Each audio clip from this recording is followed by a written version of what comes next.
तो hey guys what's welcome back to my YouTube channel Shreyan Kanhaiya. और फिलहाल अभी रात के 8 बज रहे हैं और ये टाइम नहीं होता व्लॉग शूट करने का, बट स्टिल सुबह से लेकर शाम तक का शेड्यूल कुछ ज़्यादा टाइट था आज का, तो मैं टाइम मिला नहीं मेरे को। बट अभी रात को जितना भी मेरा शूट हो पाएगा उसको मैं अपलोड करूँगा ब्लॉग के फॉर्म में। और फिलहाल अभी मैं जा रहा हूँ नहाने के लिए, क्योंकि बाहर मौसम बहुत ज़्यादा गर्म हो रखा है और साथ में कूलर में पानी भी भरना है, क्योंकि रात को राहत उसी से मिलती है। तो काफ़ी सही मात्रा में पानी आ चुका है, अब चलते हैं नहाते हैं बढ़िया से। तो जस्ट अभी मैं घर पहुंचा हूं नहा के, और अब चलते हैं अपने काम के ऊपर कि आगे क्या क्या टास्क है हमारे उसे कंप्लीट करते हैं।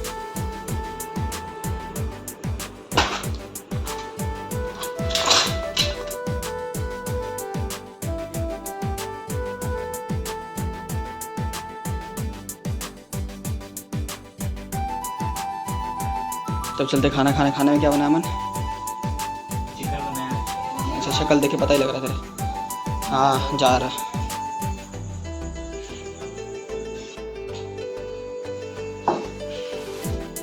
So good morning everyone, I hope कि आप सबका दिन अच्छा जा रहा होगा।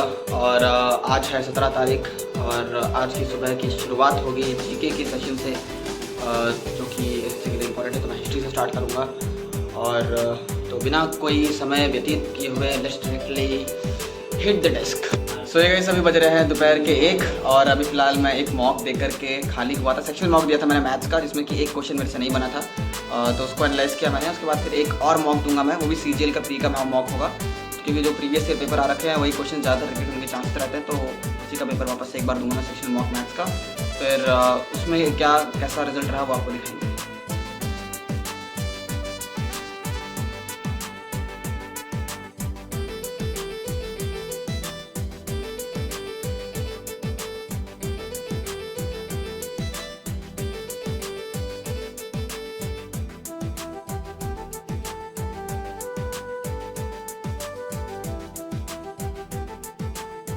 तो जस्ट अभी मेरा मॉक खत्म हो गया, सेक्शनल मॉक जो मैंने मैथ्स का दिया था सीजीएल का प्रीवियस ईयर पेपर का।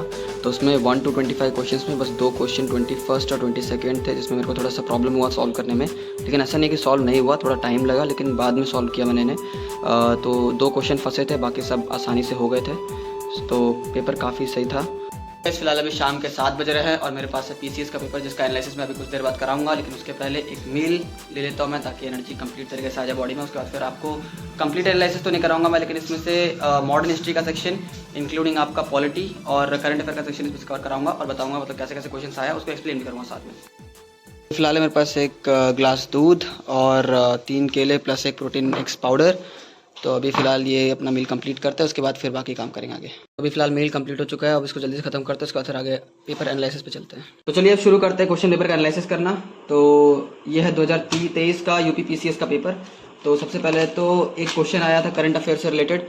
तो क्वेश्चन था कि according to the union budget 2023 to 24 how many skill India international centres are to be set up across the different states to skill youth for the international opportunities. तो लंबी चौड़ी भाषा में बस यही बताया गया कितने स्किल इंडिया के कैंपसेस या फिर सेंटर्स खुलेंगे। तो टोटल 30 खुलेंगे एज पर द, ये करंट अफेयर का न्यूज़ था।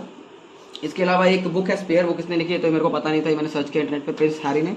और मैं दिया हुआ the president is a part of the parliament. तो ये तो करेक्ट स्टेटमेंट है कि प्रेसिडेंट हमारा पार्ट होता है पार्लियामेंट का। इसके बाद बोल रहा है a bill passed by the 2 houses of parliament can not become law without the assent of the president. तो ये तो करेक्ट बात है कि जब तक प्रेसिडेंट उस बिल को असेंट नहीं करेगा तब तक वो पार्लियामेंट से पास नहीं होगा।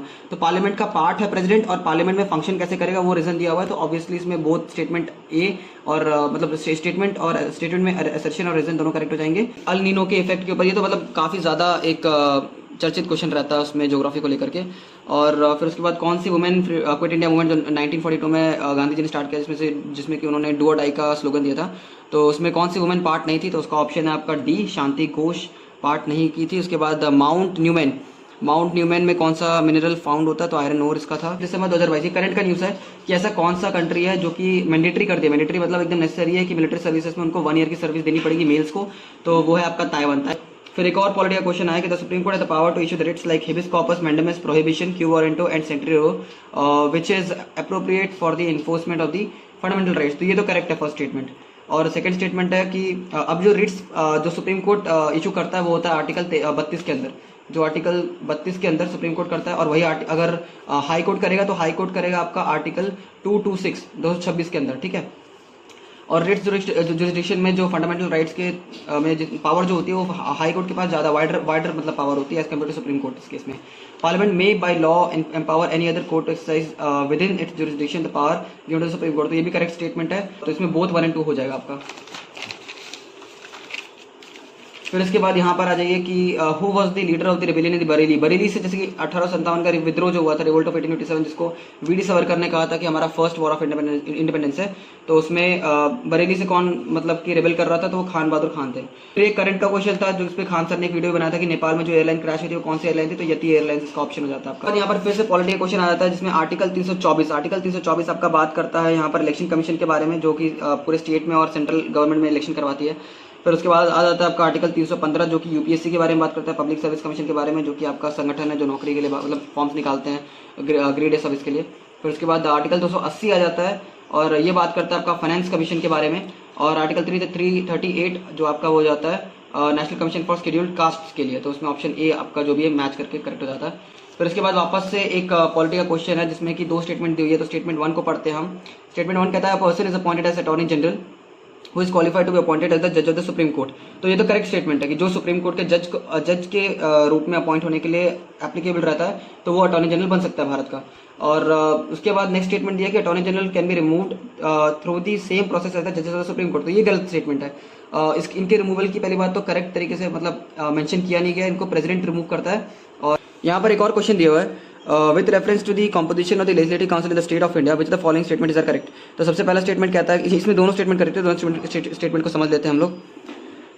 स्टेटमेंट 1 कहता है कि in the legislative council there may not be more than 1/3 member of the total membership of the legislative assembly of the state. The legislative council of a state must have at least 40 members in it. तो minimum 40 members होने चाहिए और 1/3 से ज़्यादा exceed नहीं करनी चाहिए आप लेजिस्लेटिव असेंबली के। इसके अलावा नेक्स्ट क्वेश्चन था आपका वर्ल्ड वेटलैंड डे कब मनाता है, तो ये होता है 2 फरवरी। सेम क्वेश्चन आपका एसएससी में भी रिपीट हो चुका है, ठीक है। एसएससी में आया था मेरे ख्याल से, एफकेट में भी मेरे शिफ्ट में पूछा गया था, एफकेट वाले एग्जाम में। अगला क्वेश्चन रहता है आपका मिड डे मील स्कीम को नाम चेंज करके पीएम पोषण स्कीम कर दिया गया है, तो ये कब का, ये 2021 के बाद है। ये अशोक मेहता कमेटी के बारे में, तो जब मैं पंचायती राज चैप्टर पढ़ रहा था लक्ष्मीकांत बुक से, ये एकदम एग्जैक्ट वहाँ से आपका लिया हुआ है। उसके कुछ की पॉइंट्स दिए हुए थे। अशोक मेहता कमेटी 1977 में जब पंचायती राज सिस्टम लाने के लिए जो रिकमेंडेशंस देती है कमेटी, तो उसमें अशोक मेहता उसके हेड थे। तो वहाँ पर 2 स्टेटमेंट दी हुई है यहाँ पे कि the 3 tier system of the panchayati raj should be replaced by the 2 tier system. तो ये करेक्ट है बिल्कुल स्टेटमेंट। नेक्स्ट स्टेटमेंट है a block should be the first point for the decentralisation under the popular supervision of the state level. तो ये statement गलत है क्योंकि वहाँ पर डिस्ट्रिक्ट को मेरे ख्याल से दिया गया था, वो मैंने यहाँ पर नोट, यहाँ पे वो पर्टिकुलर चीज़ मतलब फेस में खोला है, बुक में है मेरे पास।